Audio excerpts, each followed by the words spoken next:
ครับวันนี้เรามาเล่าข้าวหงหินกันต่อนะครับก็บทที่เก่านี่ก็ผ่านไป4 บทแล้วนะครับอันบทหนึ่งอันตอนหนึ่งตอนสองตอนสามตอนสี่นะครับก็อันกว่าอัน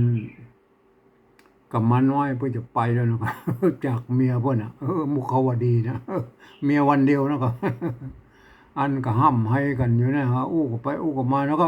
แต่ว่าอันตอนที่แล้วก็กับมาน้อยเพื่อก็เข้าไปอู้ขอกลับอ่าวัสโลยักษ์เราป้อเมียแล้วก็แล้วไปไหว้ได้แล้วก็หามาก้อยแล้วก็วันนี้นะครับเห็นไหมป้อเมียไปไหว้ได้ ครับก่อนที่เราเดินข้าวต่อเราก็มาก้อยลักษณะการเขียนข้าวของเปิ้นก่อนนะครับเห็นไหมข้าวโบราณนะอันข้าวโบราณนะเปิ้นมีหลักการของเปิ้นนะครับอันเนี้ยข้าวหงหินเนี่ยเปิ้นเขียนมา300-400 ปีแล้วนะครับเปิ้นเล่ากันในวัดในวานะมานะมันเป็นข้าวธรรมะนะครับเพราะว่าอันกัมมารน้อยนี่เปิ้นถือว่าเป็นพระโพธิสัตว์มาเกิด ก็เลยเล่ากันอยู่ในวัดในวานะครับครับหลักการเขียนกับป้นก็คือ7ตัวเตียว3ตัวเหลียวบาดหลังบาดหน้าเห็นไหมอันนี้คือหลักการป้นนะครับไม่มาเขียนหลักการเขียนข้าวของป้นนะครับเห็นไหมมันก็คือมันก็จะทำให้วรรคหนึ่งและวรรคสามเนี่ยเป็น3 กรรมเป็นส่วนใหญ่นะครับไม่มาอันถ้ามันอธิบายบ่อยอันบ่ชัดนะครับพวกก็เป็น4ได้เนี่ยวันนี้ก็4หมดเลยมามอบมอบบุตรีตั้งภาษาซ้อยอยู่2-3 วันนี้จักด้วนอันเนี้ยเห็นไหมเป็น4หมดวันนี้มันไม่เป็น4มัน3มันไปไม่ได้ก็เลยเอา4โอเคนะครับไหมก็เน้นเป็น3กำก่อนก็ถ้าไม่ได้เป็นก็เป็น4ได้นะก็เห็นไหมครับเอาละเอาหุ้นหลักการบ้านละอันนั้นคือหลักการ7ตัวเตียว3ตัวเหลียวบ้านหลังมันหน้านะครับทีนี้เรามาอู้ถึงฉันทลักษณ์นะครับข้าวโบราณนะเพื่อนจะมีอยู่3 บาทเท่าอี้นะครับเนี่ยบาท 1 บาท 2 บาท 3ยกเว้นนะครับยกเว้นเพื่อนจะเอา บาท 1กับบาท 3เนี่ยมันยุบรวมกันเนี่ยมันก็เหลือ2 บาทนะครับเห็นไหมก็เดี๋ยววันนี้จะท่านจะหันละยุบรวมบาทมันเป็นอย่างไรนะครับเดี๋ยวจะให้ดูทางหลังมันเห็นไหมเอาปกติก่อนปกติบาทที่ 1 บาทที่ 2 3เนี่ยอันนี้เพื่อนจะมีฉันทลักษณ์ของเพื่อนนะครับอันหนึ่งมันมี3 บาทนะครับ 1 บาทมันจะมีอยู่4 วรรคนะครับใต้วรรคนะครับใต้วรรคใต้แต่ละวรรคกับเปิ้นจะกำหนดเสียงมา โทษดิเพื่อจะกำหนดเสียงมาฮื้อนะครับว่าฮื้อลงเสียงนั้นเสียงนี้นะครับไม่ใช่ว่าลงเอาไปเลยแล้วก็ อันนั้นอะไรข้าวใช่ไหมเอามาดูเลยนะครับไล่มาดูเลยครับมาโอเคนะครับอันใต้ของวรรคที่ 1ของบาทที่ 1เนี่ยบาทที่ 1นะครับเห็นไหมลงด้วยเสียงสามัญหรือจัตวาก็ได้ อันเนี้ยเพิ่นคือ2 เสียงเลยนะครับเห็นไหมบุตตีเป็นเสียงจัตวาบุตตีไหมบุตตีเป็นเสียงจัตวานะครับบุตตีนะครับบุตตีเป็นเสียงจัตวาครับโอเคนะครับอันมันก็เหมือนกับไอ้วรรคที่ 1ของว่าบาทที่ 3นะครับเห็นไหมลงเสียงสามัญหรือจัตวาก็ได้ไหมอันวรรคที่ 1ของบาทที่ 3เนี่ยไหมมาเสียงสามัญเห็นไหมมันก็อันนี้เหมือนกันนะครับเหมือนกันนะอันนี้เหมือนกันนะครับเห็นไหมอันวรรคที่ 1ของบาทที่ 1และวรรคที่ 1ของบาทที่ 3เนี่ยหลักการอันเดียวกันก็คือเสียงสามัญหรือจัตวานะครับอันวรรคที่ 2นะครับเห็นไหมวรรคที่ 2นี่เพื่อลงเสียงตีนะครับจะตีสั้นก็ตียาวก็ได้นะเล็ดสำเร็จสำเร็จนะความจริงมันน่าจะเป็นเสียงตียาวนะครับเล็ดมันเป็นเล็ดมันมีไม้แต่คู่มันเล็ดมันไม่ใช่มันเป็นไม้ไม่ใช่ไม้เก๋นะครับไม้เก๋นะครับมันเป็นไม้เก๋นะครับเสียงสั้นนะครับเห็นไหมนี่มันเป็นไม้เก๋มันมาจากไม้เก๋นะครับหรือไม้เก๋มันใส่อันไม้นี้เห็นไหมถ้าเป็นไม้เก๋ก็สำเร็จก็เอาตุกกะใส่นะครับอันนี้เป็นสระเสียงสั้นนะครับมาจากสระเสียงสั้นเล็ดนะครับสำเร็จเห็นไหมอันนี้มือเห็นไหมเนี่ยมือตียาวนะครับพื้นตียาวโอเคนะครับตียาวนี่ตียาวตีสั้นเลยมั้ยการนับเสียงตีนั่นท่านต้องนับแบบอันไตโยนเชียงใหม่นะครับไหม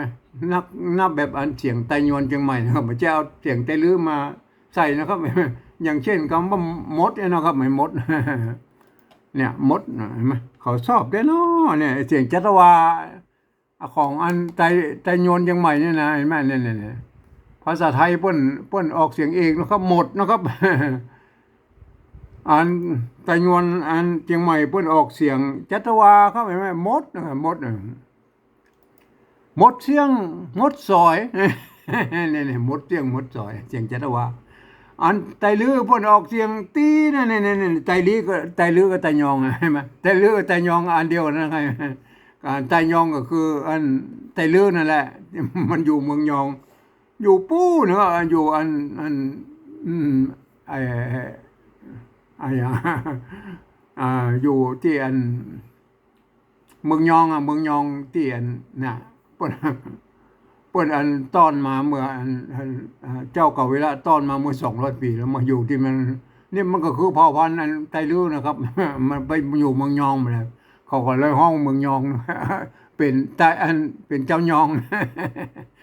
เปิ้นห้องว่าอันเนี้ยเปิ้นออกเสียงมดเสียงมดซอย มันมดนะมดเสียงมดซอยอ่ะแล้วจะเอามดเรียมาใส่เล็ดนี่นะมันบ่ได้นะครับมันบ่ใช่ครับอันนี้มันเป็นมดเสียงตีเทียมๆ อันมันการนับเสียงตีท่านต้องนับดันนี่แบบเชียงใหม่ใจยวนแล้วก็เล็ดมักพักอย่างนั้นนะครับมันจะต้องเป็นอย่างนั้นก็อย่าไปเอาของอันเสียงใจเรือมาใส่นะครับเห็นไหมต้องนับแบบมันใจยวนนะครับเห็นไหมสำเร็จว่าวักที่3นี่ลงด้วยเสียงโทพิเศษโทเมือง อ้อมแล้วใช่ไหมโทพิเศษโทเมืองมันเป็นอย่างนั้นเลยเนี่ยก็มันเสียงโทพิเศษโทเมืองน่ะมันจะสูงกว่าอันโทปกติไปหน่อยนะก็มันก็จะใกล้ๆเสียงตีว่ามันกันใช่ไหมกึ่งกลางกันใช่ไหมซอยฮือเสียงใช่ไหมเนี่ยสั้นเนี่ยมันเป็นยังไงมันเสียงอันมันมีที่เดียวนะครับในโลกเนี่ย แต่เสียงอันแบบเบี้ยเสียงอันโทพิเศษโทเมืองเนี่ยก็ท่านอย่าไปงงนะอันภาษาไทยมันออกเสียงโทปกตินะครับซ้อยนะครับภาษาซ้อยนะครับ เวียงวังอันไตโยนจังใหม่ภาษาซ้อยเวียงวัง มันซ้อย มันจุ่งก็แบบน้อยเลยมั้ยแต่อันไตลือมันออกเสียงเองไอ้ซอยนะเนี่ย มันออกซอยนะครับภาษาซอยเวียงวัง ภาษาซอยนะก็ซอย เนี่ยมันอย่ามาท่านอย่าไปเอาเสียงข้าวท่านอย่าไปเอาเสียงไตลือมาป่นนะครับมาโอเคนะครับ ซอยนะครับต้องเป็นอันซอยอันเสียงโทเมืองของเชียงใหม่ไตโยนเท่านั้นนะครับวรรคที่4เนี่ยลงด้วยเสียงอันสามัญกับวังเนี่ยวังโอเคนะครับวังได้เป็น1 บาทนะฉันทลักษณ์ เนี่ยมาดูถึงบาทที่2ก่อนนะก็มาบาทที่2เนี่ยวรรคที่1ลงเสียงตีนะท่านลองนึกหน่อยบาทที่2เนี่ยมันเป็นบาทก้อมข้าวก้อมนะครับ เขาก็ยกอาจารย์ทลักษณ์อันเนี้ยบาทเดียวเนี่ยไปเขียน มันเป็นรุ่นหลังๆเนี่ยมันก็เป็นสาวรับเจ้าที่เข้ามากองเบ้าเที่ยวกองไอ้จิ้งกระต้มกระจื้อน้อยนั่นก็อันนี้นี่ละสาวรับเจ้าเสียงตีก็ไม่อันนี้อยู่2-3มือกับเสียงตีจียาวเจ้ากับเสียงตียาวนะครับเห็นไหมวรรคที่2นี่ลงด้วยเสียงจัตวานะก็หันเสียงจัตวานะครับหันเห็นไหมหันนะครับเห็นไหมวรรคที่3นี่ลงด้วยเสียงสามัญปันนะครับปันโอเคนะครับวรรคที่4ลงด้วยเสียงโทพิเศษโทเมืองสั้นโอเคนะสั้นนะครับสั้นโอเคนะครับสั้นโทพิเศษโทเมืองเลยสั้นซอยเสียง เนี่ยมันเป็นโทพิเศษได้ไป2 บาทละฉันทลักษณ์นะครับเอามาถึงถึงบาทที่3แล้วครับบาทที่3เนี่ยคือมาตายวักที่1นะครับตายวักที่1ก็ไปได้ที่แล้วลงสามัญจัตวาก็ได้นะครับมาเสียงสามัญนะครับวรรคที่2นี่ลงด้วยเสียงโทพิเศษโทเมืองมันนะครับมันโอเคแล้วก็เห็นไหมมันวรรคที่3ลงด้วยเสียงสามัญแล้วก็ไปท่านพอดีนะจันทลักษณ์นะครับเดี๋ยวอย่าไปดูยุบโรงพยาบาลมันเป็นอะไรเห็นไหมวรรคที่3นี่ลงด้วยเสียงสามัญครับวรรคที่ สี่นี่ลงด้วยเสียงตีสั้นก็ได้ยาวกว่านี้เน้นเน้นเสียงตียาวก็ได้นี่คือฉันทลักษณ์นะครับฉันทลักษณ์เห็นไหมเนี่ย3 บาทตามอันสีชมพูที่หมายไว้เนี่ยเห็นไหมเสร็จแล้ววันนี้เราจะหันยุบลมบาทมันยุบลมบาทอย่างใดนะครับนี่อันนี้ปกติไม่เป็นอย่างนี้นะครับอันยุบลมบาทนะไปเอาอันสองกำใต้ของบาทที่1เนี่ยเวียงวังเนี่ยเอามาเป็นอันตัวใต้นะครับแล้วก็เอาวรรคที่เนี่ยวรรคที่1กับวรรคที่2ของบาทที่3เนี่ยฉันทลักษณ์อันเนี้ยเอามาใส่แถมแล้วก็สร้างอันนี้มันก็วรรคที่3เนี่ยมันก็จะสร้างกันมาใหม่โดยเอาอันใต้ตรงกำใต้นั่นจะให้ลงเอกนะครับเอกก็คือเสียงเอกก็คืออันไม่เอกเสียงเอกไม่เอกเสียงโทแล้วก็เสียงเอกเสียงโทนะครับไม่เอกเสียงโทมามันเป็นแล้วก็มีเสียงตีกำกับอยู่ข้างหน้านะอันนี้ก็คือวรรคที่3นี่ก็คืออันวรรคที่เพิ่นจะจบนั่นแหละครับวรรคบาทจบ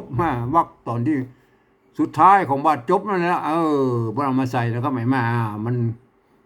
มันก็ผสมกันเอาไปดูนะครับยุบลมบาทมันเป็นยังไงนะครับเห็นไหมเนี่ยยุบลมบาทเห็นไหมท่านหาได้ยัง2 วรรคแรกนี่มันเป็นอันฉันทลักษณ์ของอันฉันทลักษณ์ของอัน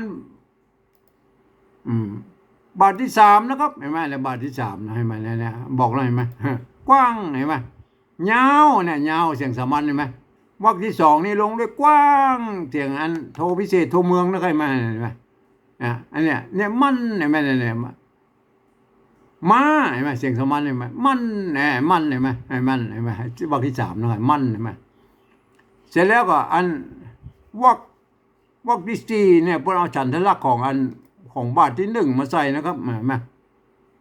ฉันทลักษณ์ของบาทที่1นะครับเห็นไหมบาทที่1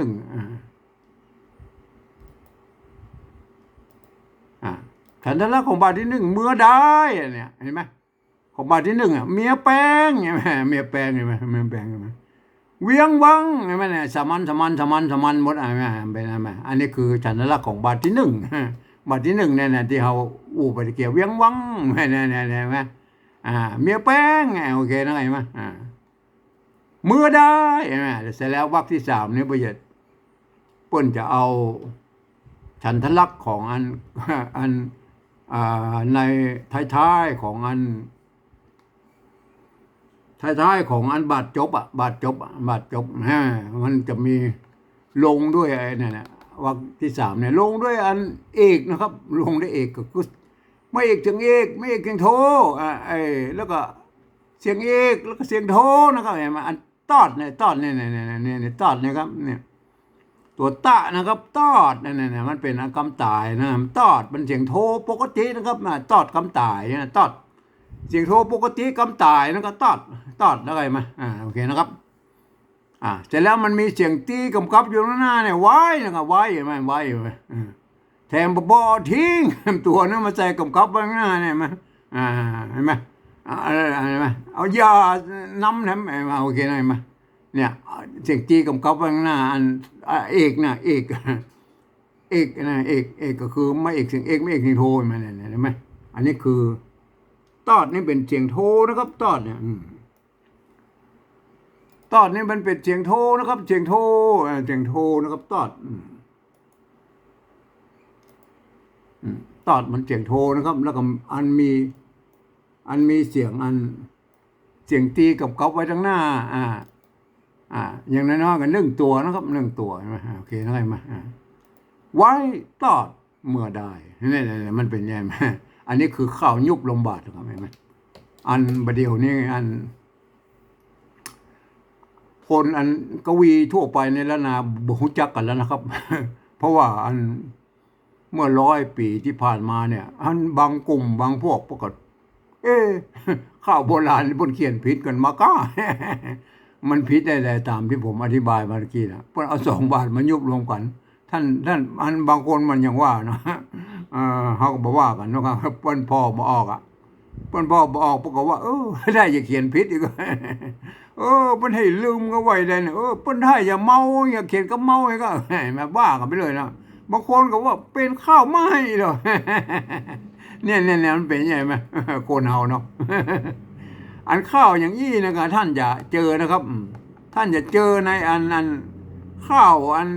700 ปีเมืองเชียงใหม่นะครับข้าวห้ำ700 ปีเมืองเชียงใหม่นะครับ เห็นไหม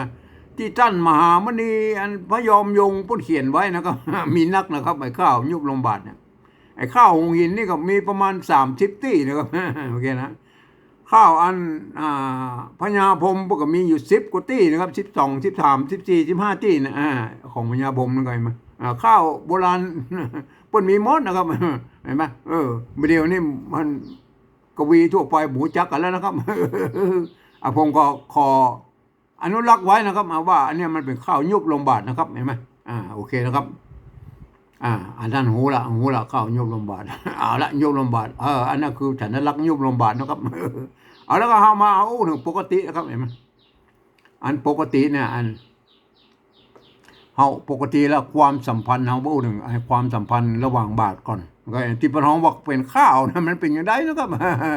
อันข้าวนะเพิ่นจะเอากำตายอันของแต่ละบาทมันโยงกับอันวรรคที่2ของบาทต่อไปนะครับไม่แม่นเนี่ยก็อันใต้ของบาทที่1เนี่ยวังนะครับเพิ่นก็มาก้องวรรคที่2ของบาทที่2เนี่ยหันเนี่ยวังกับหันแม่ อันนี้เพิ่นฮ้องว่าอันสัมผัสเรือนครับเนี่ยวังอันนี้ก็หันเนี่ยบ่เดียวเขามานับถือกันแล้วเพราะว่ามันเป็นไม้พัดเหมือนกันนี่ไม้พัดเหมือนกันอันนี้มันสะกดด้วยตัวนอนหนูอันนี้มันสะกดด้วยตัวงองูไอ้มันเนี่ยเวียงก็บังเวียงบังหันดูดิหันแม่เนี่ยนี่คือการสัมผัสอันเรือนนะครับเปิ้นใจนะครับในโบราณมาเดียวเขามานับถือกันแล้วนะครับโอเคนะครับ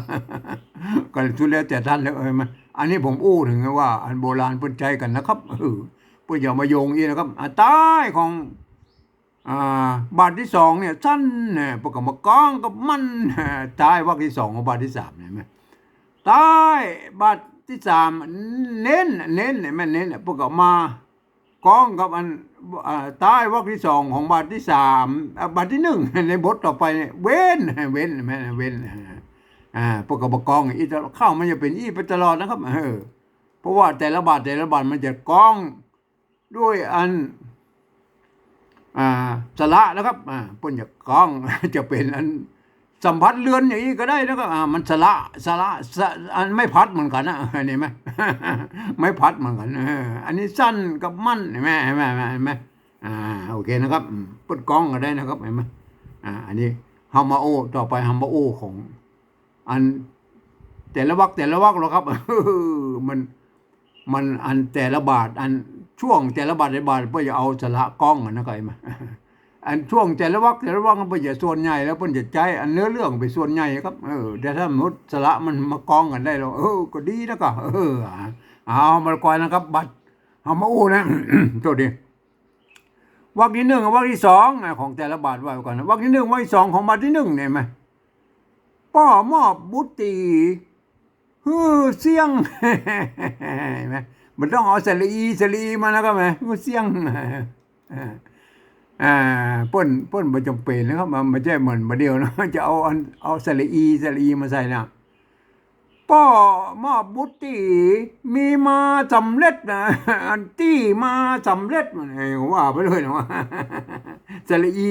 เอาสลีมาใส่นะมันต้องเห็นไหมเสียงสำเร็จ อันบาทแล้วเราไปแล้ว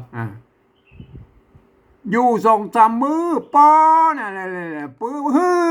นี่มันสะกดได้เนี่ยพอเข้าหันอันนี้เพิ่นถือว่าปุกสัมผัสนะครับ ไม่ใช่ว่าเพิ่นจะเน้นอันสระอือมาใส่นะครับเห็นมั้ยพอดีเนื้อเรื่องมันมีสระอือมาได้แล้วป้อเข้าหันอีกได้ยังไงมาโอเคนะครับอันนี้ถือว่าปุกสัมผัสนะครับเพิ่นบ่ได้เน้นครับมันเน้นมันมาสัมผัสคนเดียวมัน อันนี้เราเนี่ยวรรคที่1วรรคที่2ของบาท3น่ะฮีบกลับมาตังนี้เห็นมั้ยมันต้องเอาสระอามาเห็นมั้ยแต่ถ้ามันอันเนื้อเรื่องมันมีสระอามาคนเดียวมันน่ะก็โอเคนะก็เหมือนอันบนไหนมั้ยเห็นมั้ยอันนี้ก็เหมือนกันใช่มั้ยวรรคที่1วรรคที่1วรรคที่2ของบาท บาทต่อไปเนี่ยมากับยาเนี่ยไหมอันนี้ก็ถือว่ามันพวกสัมผัสนะก็ไปนะก็ดีนะก็พวกสัมผัสได้ก็ดีถ้ามันพวกสัมผัสไอ้สาระยี่ได้ก็บ่เป็นหยังนะก็เอาแบบเนื้อเรื่องเป็นใหญ่นะครับเนื้อเรื่องเป็นใหญ่นะครับโอเคนะครับเอาละต่อไปวรรคที่สองและวรรคที่สามนะครับหลักการไม่จะเป็นอะไรนะครับวรรคที่สองและวรรคที่สามของบาทที่หนึ่งเนี่ยปกติแล้วมันสามตัวเร็วนะครับมันจะเร็วมาหาอันไอ้สามไอ้เนี่ยมันจะวรรคท้ายวรรคที่สามมันเร็วมาหาวรรคที่สองเนี่ยเห็นไหมสามตัวเร็วเห็นไหมอันนี้พอนี้มันเป็นเล็ดเสียงตีด้วยไหม อันนี้มันจะมันบ่ได้ละมันเด็ดมันบ่ได้ละไอ้มาเนี่ยเพราะว่าท้ายวรรคที่สามเนี่ยเพิ่นเอาลงเสียงโทพิเศษโทเมืองแล้วครับ มันช้อยแม่นะบางคนก็เล็ดนั่นนะเสียงสำเร็จนะมาอันพอดเพชรมาเป็นเม็ดเวียงวังมาคอดเพชรเวียงวังอย่างนี้จะเอาเด็ดมาใส่นะมาจ่ายครับมันมาได้ก็มาเอาเด็ดมันเสียงตรีนั่นว่าเพิ่นเอาเสียงโทพิเศษเพิ่นลงเสียงโทพิเศษอะไรมาเพราะนั้นก็เหลวแบบสระก็ได้นะครับเหลวแบบเนื้อเรื่องก็ได้นะครับมาอันเนี้ยอันวรรคที่สองวรรคที่สามของบาทที่หนึ่งนะครับนะวรรคที่สองและวรรคที่สามของบาทก้อมนี่นะครับอันนี้มันจำเป็นต้องเหลวแบบสระครับเหลวหาแบบสระปั้นมันจะต้องเหลียวมาหันเห็นไหมสระปั้นหันเนี่ยโอเคนะเห็นไหมยกเว้นไอ้ปั้นนี่มันเป็นอันเสียงจัตวาอย่างนี้เป็นปั่นเป็นสันเนี่ยมันก็จะเอามาไว้ทางหน้าไปนะครับไหมเสร็จแล้วอันกำใต้ของอันวรรคที่หนึ่งเนี่ยวรรคที่สามของอันบาทที่สองเนี่ยกำใต้ของวรรคบาทที่สามเนี่ยวรรคที่สามเนี่ยพวกนี้ลงที่เสียงสมันครับเนี่ยมันต้องหาเสียงสมันมาใส่นะครับแล้วก็แต่งให้มันเป็นหัวเฮโยงเหี้ยนะครับท่านกับผมอธิบายไปหลายครั้งนะครับต่อไปวรรคที่สองและวรรคที่สามของบาทที่สามนี่แหละครับอันนี้ก็หลักการเดียวกันเหมือนวรรคที่สองและวรรคที่สามของบาทที่หนึ่งเนี่ยจะเลียวแบบสระก็ได้จะเลียวแบบเนื้อเรื่องก็ได้ก็แล้วแต่นะครับอันนี้มันไปมาเนี่ยอันนี้ก็เลียวแบบอันเนื้อเรื่องเห็นไหมตั้งนี้แม่นมั่นเพราะการตั้งไปนี่เน้นเห็นไหมมันหูเรื่องเลยนะไอ้สามคำ3-4ประโยค3-4อันวรรคเนี่ยมันเป็นจุดกลับไปเลยนะไม่เนี่ยมันเป็นไอ้ไม่จำเป็นจะต้องอันตั้งนี้แม่นมั่นมาถึงวันนีบเน้นมาวันเนี่ยเอาสารอันมาจะใช่นะครับใช่เห็นไหมเพราะการตั้งไปนีบเน้นโอเคนะเอาละเนี่ยอันนี้หูละสัมผัสละหูเรื่องสัมผัสแล้วนะใครมาอันต่อไปนะครับวรรคที่สามวรรคที่สี่วรรคที่สามวรรคที่สี่วรรคที่สามวรรคที่สี่เนี่ยอันสมัย100 ปีที่แล้วเนี่ยพูดถึงเป็นวรรคเดียวกันนะครับแม่ตั้งภาษาช้อยเวียงวังแล้วก็เพาะการตั้งไปนิบเน้นเนี่ยโอเคนะวรรคที่สามวรรคที่สี่นะเมื่ออันสมัยโรงหงพิมพ์พลเรืองเมืองใจเมื่อ100 ปีที่แล้วนะครับเปิ้นถือว่าเป็นวรรคเดียวกันนะครับเพราะว่ามันอาจจะสัมผัสภายในได้ก็คือสัมผัสด้วยสระสัมผัสด้วยอักษรนะไอ้แม่ว่าเดียวปัจจุบันนี้เขาแยกกันเป็น2 วรรค2 วรรคแล้วนะครับเห็นไหมแยกกันเป็น2 วรรคนะครับเป็นวรรคที่3วรรคที่4นะอันวรรคที่3และวรรคที่4ของอันบาทก้อมนี่แหละครับอันนี้ก็หลักการเดียวกันเหมือนกับ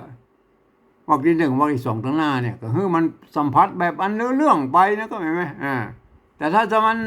ฟุกสัมผัสอันสระได้แล้วก็ดีแล้วก็ดีนะอันนี้มันมาสัมผัสสระก็บ่เป็นหยังเอาเนี่ยถ้ารับเจ้ากี่เข้ามากองเมาเตี้ยวกองแล้วมันก็กินจิ้นกระต้มกินจิ้นกระน้อยเลย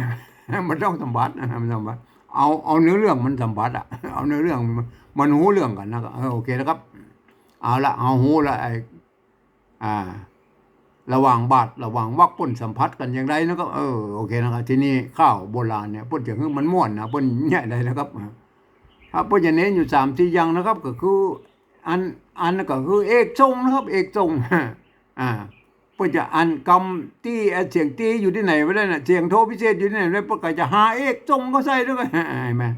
พยายามหาเอกทรงก็ใส่นักแล้วมันจะม่วนนะครับเห็นไหมเพื่อจะเน้นอันอักษรกู้นะครับเห็นไหมเน้นสระกู้นะครับเห็นไหมเน้นกำซ้ำม่วนซ้ำไปซ้ำมานะครับเห็นไหมแล้วม่วนอันน่ะ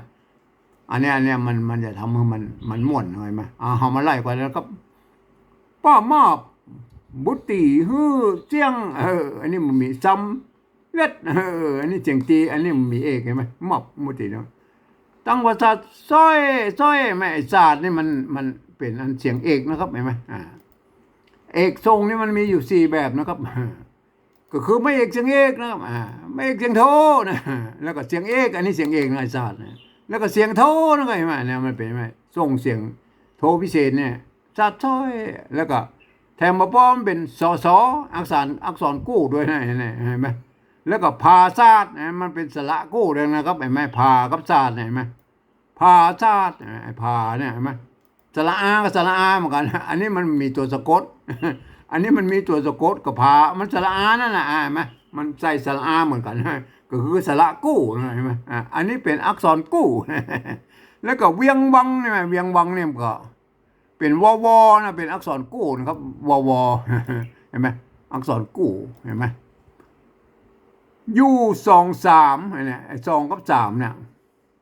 2แล้วก็3เนี่ยมันเป็นอักษรกู้นะครับอักษรกู้เห็นไหม2 3มือไม่เสียงตีนะเพิ่นก็เอาอยู่